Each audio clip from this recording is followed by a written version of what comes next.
In the winter season, around December 25th, the people celebrated the winter solstice. And so the winter solstice would come about somewhere from December 21st all the way to around January 6th or so. And so the people of the north would celebrate different holidays, have different occasions based upon the winter solstice. In the wintertime, there is a period where there is no light. You are literally in darkness 24 hours of the day. And this stretches for a period of time. Now, could you imagine if you're living in Alaska or living in Canada or living in Norway and you don't have central heating and the cold is outside, it's darkness around you. People are dying from disease. It's a terrible time, and every family would probably lose somebody, or they would know of somebody dying from the cold and disease during that season. This is the winter solstice. And so when the sun starts to come out, the people now are looking at the sun as a life-giving force. And so during that time, a number of ceremonies were held in northern countries. In the far north was the Feast of the 12 Nights, which stretched from December 25th to January 6th. Also in ancient Greece, there was the Bacchanalia, which was held for their god Bacchus, the god of wine and sport and play. The Romans had the Saturnalia for their god Saturn, their main sun god Saturn. And so you find during these times that the people held ceremonies in the north. They would burn bonfires. The light was important, the fire, because the fire represents the light, the life-giving force for those who worship nature. Also in the north, they recognized that there was one tree that despite the cold would still remain alive, the evergreen tree, the fir tree.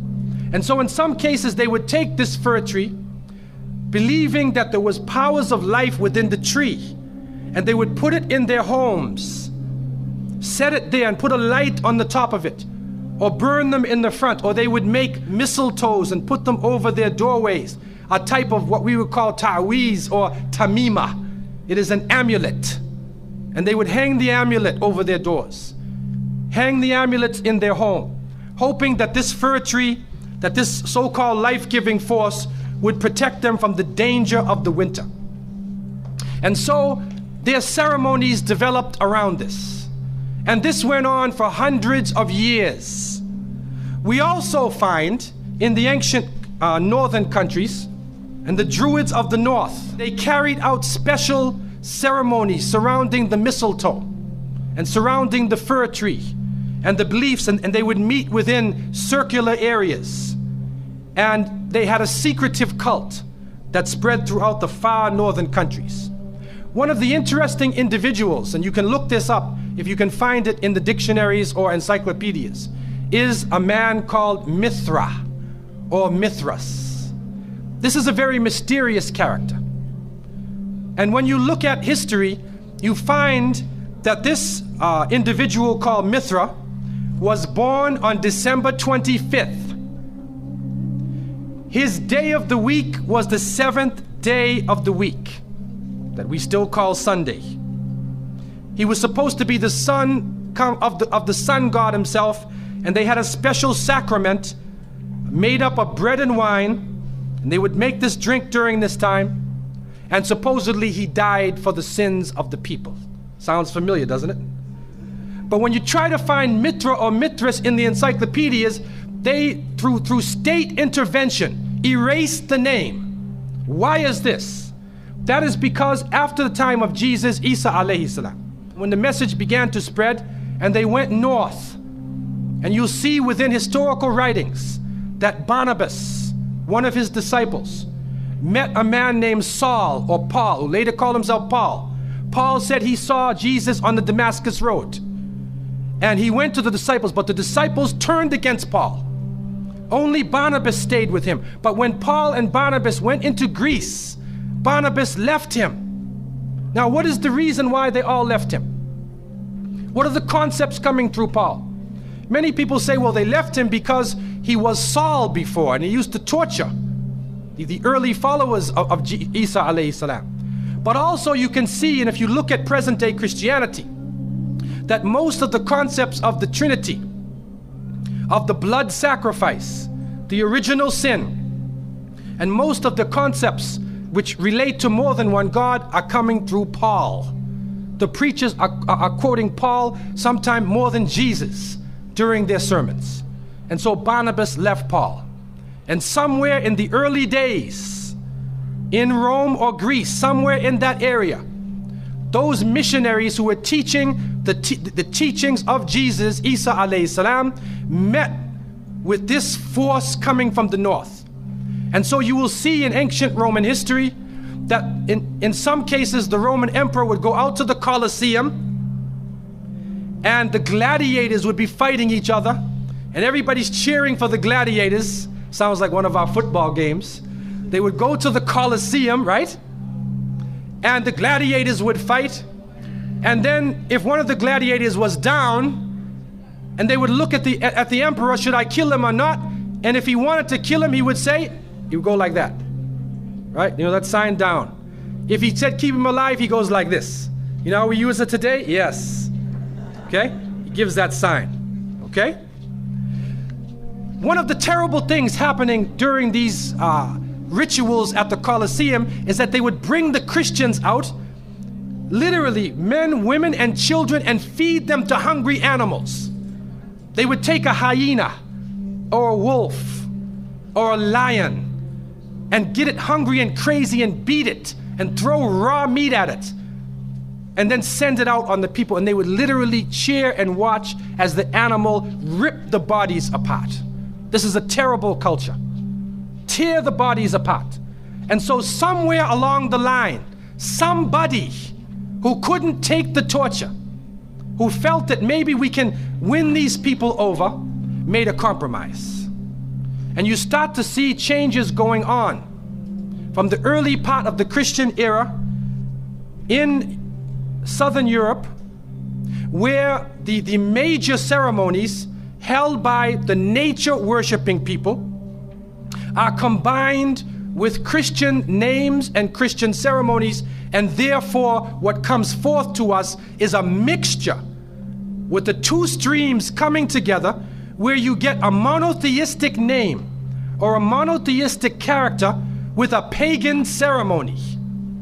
And so the mixture of this together is what is giving us the present day holidays that we see.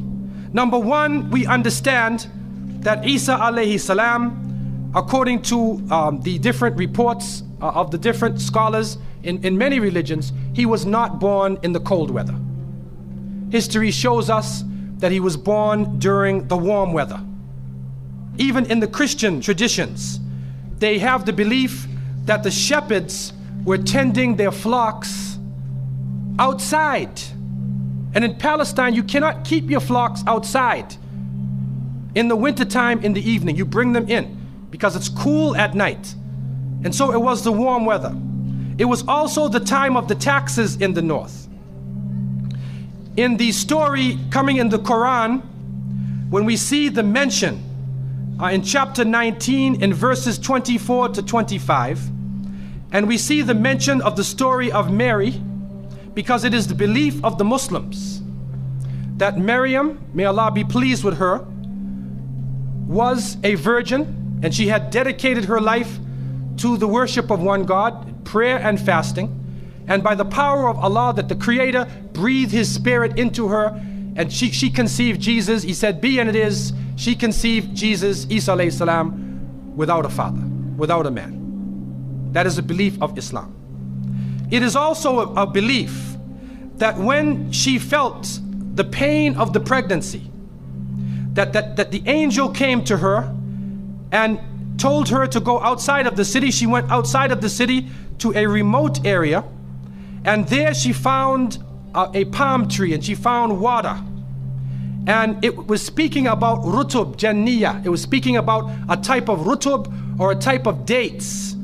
And those who know, who have lived in the desert area, know that when the dates become ripe, when you start to see the color of the dates change, because dates are not brown, you know. Dates are originally red and they're yellow, they're other colors, but they turn the brown. It's at the height of the heat that the dates become ripe. And so it's at that time that she gave birth to Isa alayhi salam. So from different points of view, different historical points of view and different religions, we understand that Isa alayhi salam was not born during the winter season. He was born in the warm weather. So who was it that was born in the winter season?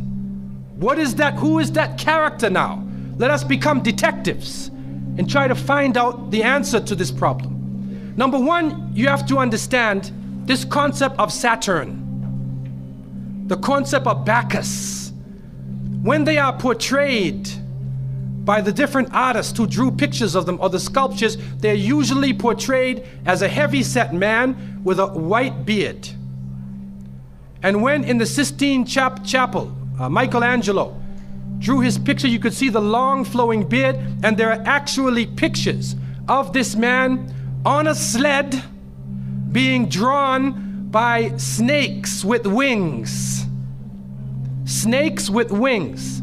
Snakes do not normally fly. But in this case, the snakes have wings, and the heavy-set man is on his sled being drawn by these flying animals. Sound familiar to you now, doesn't it? He's being drawn by the flying animals. He's performing miracles. He's coming out on December 25th, which is not the birthday of Isa alayhi salam, has nothing to do with Christianity. It is the time of the Bacchanalia and the Saturnalia, and he is representing riotous fun, drunken reverie. And so what happens on Christmas, the Christmas season, especially in America, people today are not even thinking about Isa alayhi salam. They're not even thinking about Jesus. They're looking how they can get drunk. On Christmas, what is going on? In the Caribbean and many parts, if they offer you a Christmas pudding or Christmas pie or Christmas drink, watch out. Because it's probably laced with rum or wine. That's the spirit of the season. Now, this riotous occasion that was going on went so far that the Christian church banned it. And the Church of England, according to historical sources, actually banned it all the way to 1647. It was prohibited in England to celebrate Christmas because they saw Christmas as being a pagan holiday. This is an official position taken by the Christian church, the Church of England, who were known at that time as Puritans.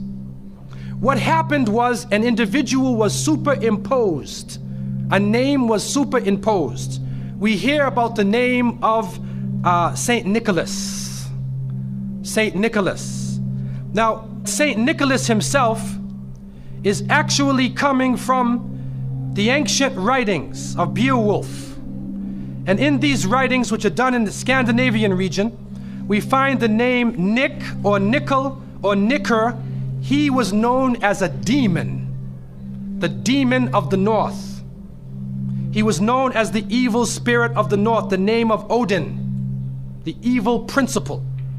And so in Germany and in many of the northern countries, the people actually looked upon this so-called Saint Nick as being an evil force, and they would tell their children in the wintertime, don't go outside, because if you do, Nicholas will come along, Nickel will come along, he'll capture you, put you in his bag, and take you away.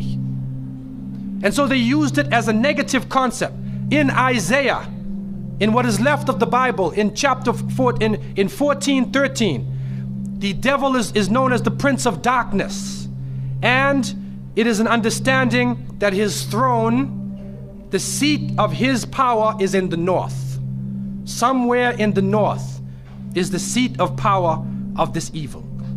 And so the Germans also, when they depicted this Nicholas, or this Pelsnickel, as they would say, Pelsnickel in German, it means a furry devil.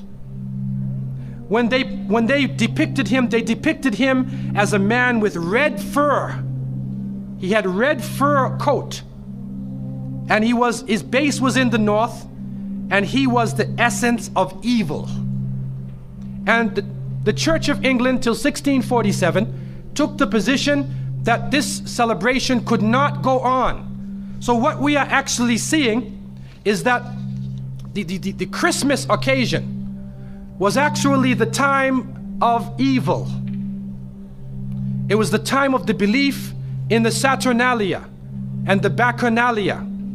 And because of this, they shifted the occasion to New Year's Eve. They shifted all of their feelings and their merriment and their evil to New Year's Eve. Now, before we go to that, looking back at Christmas, what is happening now in Christmas season? I don't know what goes on in Miami, but in the northern cities, on Christmas occasion, they put lights around and Santa Claus parades. Do you have a Santa Claus parade here? They have Santa Claus parades, and St. Nicholas is outside and he's in the streets and everybody's talking about St. Nicholas, and the poor children are taught that St. Nicholas is going to come down your chimney. Most people don't have chimneys in Miami anyway, but a 350-pound man is going to come down your chimney and bring you presents and keep his clothes white and red, and go to all of the homes in the area and put presents in your stockings and put presents under your tree, and then fly back out into space. And the poor father who sweat and toiled all year to get you the presents gets no credit for the present given to the child. St. Nicholas comes down the chimney, gives you this present, flies off into the night. And many of us were raised thinking, believing in this. Some of us would sneak into the night and look and see our father putting the present under the tree. We knew what he was doing anyway. But you went along with it, and the people say, well, you know, it's Christmas. Don't you like to have fun? You want to stop the children from having fun? What kind of people are you? But what are you teaching the children? You are using the name of Jesus, using the name of Isa alayhi salam, and you are using a figure who historically is the devil. The devil himself, wal-iyadhu billah.